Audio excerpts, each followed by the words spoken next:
My name is Degan Ali. I'm the executive director for ADESO, which is a Kenyan-based Somali NGO that works both in Somalia and Kenya. But I'm also a founding member of the NEAR Network, which is a global civil society network of local NGOs and civil society organizations that work from Africa, Middle East, Asia right now, and inshallah in the future we'll have members from Latin America and the Pacific.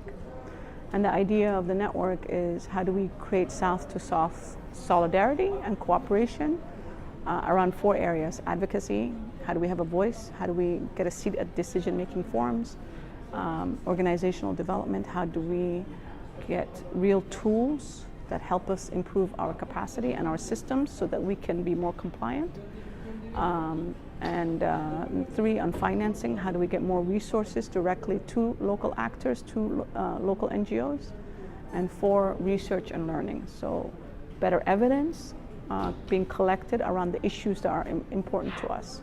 In terms of the meeting that the conference to support CSOs in crisis response and resilience, I mean, I think this is a great opportunity. I'm actually quite impressed that IsDB is really thinking, is forward-leaning. It's actually, as a multilateral bank, is actually thinking about how to be more effective in this sphere, in this area, and recognition of the importance of CSOs.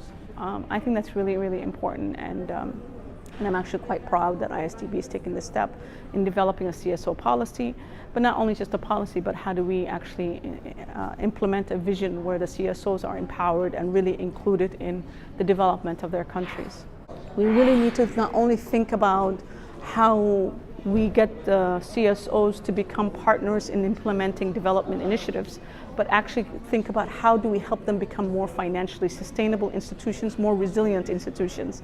When we talk about resilience building, it's various levels. It's about resilience of institutions, of people, of natural environment. All of these things need resiliency. So if your government institutions and your civil society institutions are not resilient, then when you need them, they won't be there. They will not exist. So how do we help these institutions to exist beyond the development initiative, beyond the project, beyond the life of the humanitarian response and the crisis? And I think that's something that currently donors in the West are not thinking about. They just treat the local civil society organizations as subsidiaries, as just project implementers. They're here just to help us move goods and services from point A to point B.